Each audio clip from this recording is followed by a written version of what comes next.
அனைவருக்கும் வணக்கம். ஸோ இந்த நாளிலே ஒரு அண்ணன் எனக்கு வந்து ஒரு ரைட்டப் அனுப்பியிருந்தாங்க ஃபேஸ்புக்ல. அதுக்கு நான் வந்து ஒரு ஆன்சர் கொடுத்த மாதிரி ஒன்று அனுப்பியிருந்தேன். அதுல ஒரு 3 பாயிண்ட்டை கிளியர் பண்ணியிருந்தேன். அது என்னன்னா, என்றைக்கு மனிதனுக்கு தன்னை படைத்த கடவுளை பற்றிய அறிவு வருகிறதோ, அண்ட் 2வது அவனுக்கு கிடைக்க வேண்டிய அறிவு தன்னை பற்றிய ஒரு அறிவு. அது போகதான் மற்றவர்களே அல்லது அவன் வாழக்கூடிய அந்த பூமியை பற்றிய அறிவு. இந்த 3 அறிவும் அவனுக்கு அவசியம். எப்படி ஒரு கடவுளுக்கு திரித்துவம் இருக்கிறதோ, ஒரு மனிதனுக்கு ஆவி ஆத்மா சரீரம் சொல்லி ஒரு திரித்துவம் இருக்கிறதோ, அது போல அவனுக்கு இருக்க வேண்டிய ஞானத்துல இந்த காம்போனன்ட்ஸ், இந்த அறிவு அவனுக்கு கட்டாயம் வேணும். ஸோ தன்னை படைத்தவரை பற்றிய தெளிவான பார்வை அவனுக்கு வேணும். 2வது தன்னை பற்றி அல்லது மனிதர்களை பற்றி ஒரு தெளிவான புரிதல் அவனுக்கு வேண்டும். அதை தாண்டி அவன் வாழ்ந்து கொண்டிருக்கிற இந்த பூமியை பற்றி, இந்த சுற்றுப்புற சூழலை பற்றி அல்லது நிலத்தை பற்றி தன்னுடைய இதுலதான் அவனுடைய எக்கனாமிக் இருக்கிறது. அண்ட் மனிதனை பற்றி தெரிந்தால் மட்டும்தான் அவனுக்கு சோசியல் ரெஸ்பான்சிபிலிட்டி, சோசியல் அந்த பெர்ஸ்பெக்டிவே வரும். அதை தாண்டி கடவுளை பற்றி அவனுக்கு தெரிஞ்சிச்சுன்னா தான் ஒரு தியாலஜிக்கல் பெர்ஸ்பெக்டிவா அல்லது அவனுக்கு வந்து தன்னை தாண்டி இருக்கக்கூடிய சக்திகளை பற்றிய ஒரு நல்ல புரிதல் வரும். ஸோ இந்த 3ம் ஒன்று சேர்ந்தால் மட்டும்தான் அவன் மனிதன் வந்து மனிதனாக வாழ முடியும். கடவுள் வந்து மனிதனை மனிதனாக படைத்தார். ஸோ அவனை வந்து ஒரு மிருகமாகவோ அல்லது ஒரு மரம் செடி கொடி மாதிரியோ அல்லது ஊர்வனம் மாதிரியோ பரப்பன மாதிரியோ இல்லாமல் மனிதனை மனிதனாக படைத்தார்.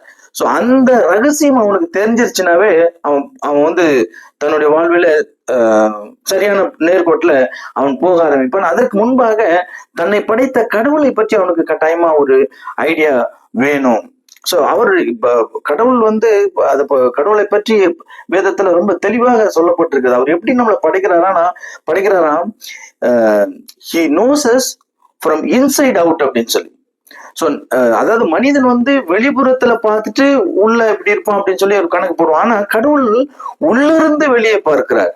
நமக்கு உள்ளாக இருந்து நம் மனிதனுக்கு உள்ள இருந்து வெளியே பார்க்கிறார். அதனாலதான் இதயத்துல சுத்தம் வேணும் அப்படின்னு சொல்லி எல்லாருமே இப்போ ஒரு மனிதன் வந்து இன்னொரு மனிதன் எதிர்பார்க்கறது என்ன, எப்ப உன்னுடைய நாக்கு சுத்தமா இருக்கணும் அப்படின்னாக்க கட்டாயம் உன்னுடைய இதயம் சுத்தமா இருக்கணும், உன்னுடைய எண்ணம் சுத்தமா இருக்கணும் அப்படின்னு சொல்லி சொல்லுவாங்க. ஸோ கடவுள் வந்து உள்ளத்தை பார்க்கிறார், உள்ளுக்குள்ள இருந்து வெளியே அவர் பார்க்கிறார். ஸோ அவருடைய பார்வை வந்து எப்போதுமே வெளியில இருந்து போறது கிடையாது, உள்ளுக்குள்ள. வேதத்துல கூட ஒரு தெளிவான ஒரு வார்த்தை இருக்கிறது, மனிதன் முகத்தை பார்க்கிறான், கர்த்தரோ இதயத்தை பார்க்கிறார் அப்படின்னு சொல்லி இருக்கு. அப்படின்னா கடவுள் வந்து எப்பயுமே இன்னல இருந்து அவுட்டுக்கு வருகிறார்.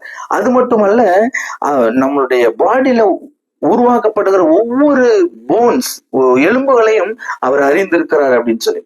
ஸோ அது தாவீது வந்து ரொம்ப அழகா கடவுள்கிட்ட பேசுற வார்த்தைகள் தான் இந்த வார்த்தைகள்.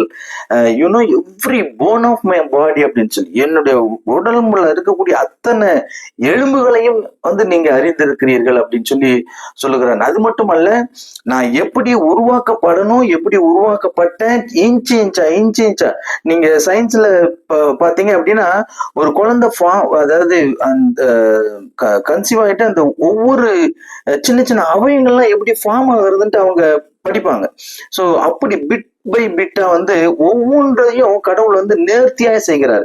இப்படிதான் இருக்கணும், இப்படிதான் அவனுக்கு கை இருக்கணும், இப்படிதான் கால் இருக்கணும், இப்படிதான் விரல் இருக்கணும், இப்படிதான் மூக்கு இருக்கணும், காது இருக்கணும்னு சொல்லி ஒவ்வொன்னா செய்கிறார். இதெல்லாம் எதுல இருந்து செய்கிறார் அப்படின்னு சொல்லி வரும்போது தான் ரொம்ப ஆச்சரியமா இருக்குது. என்னன்னா, he makes us from nothing to something. நம்மள வந்து ஒரு உருவத்தை கொண்டு வருகிறார். இந்த உருவம் எங்க இருந்து வருது அப்படின்னா ஃப்ரம் நத்திங்.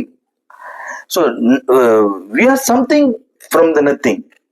ஸோ அதுதான் வந்து மனிதனுடைய வாழ்வில ஒரு பெரிய, அதாவது கொஞ்சம் என்ன கல்யாணம் ஆனவங்க பிள்ளைகளை பெற்றவங்களுக்கு தெரியும். அதாவது எப்படி ஒரு திரவம் வந்து திரவ நிலையில் உள்ள ஒரு பொருள் இப்படி திடகாத்திரமான ஒரு மனிதனை உருவாக்குறது அப்படின்னு சொல்லி பார்க்கும்போது ரொம்ப ஆச்சரியமா இருக்குது. அதை கடவுள் செய்கிறார். சோ ஒண்ணுமே இல்லாத இடத்துல இருந்து ஒண்ணுமே இல்லை, ஆனா ஒரு ஜீவன் உருவாகிறது. அந்த ஜீவன் வந்து அழிக்கிற சக்தியும் இருக்குது, ஆக்கிற சக்தியும் உள்ளதா மாறுது. சோ அப்படிப்பட்ட ஒரு காரியத்தை கடவுள் செய்கிறார். அதனால நம்ம வந்து தைரியமா நம்பலாம், God can do anything because he is God. Because he is God, he can do anything and everything. So அவருடைய கருத்துல நம்ம வந்து அர்ப்பணிப்போம் என்றால் நிச்சயமாக நம்மளை சரியான பாதையில நடத்தி செல்வார். Thank you so much.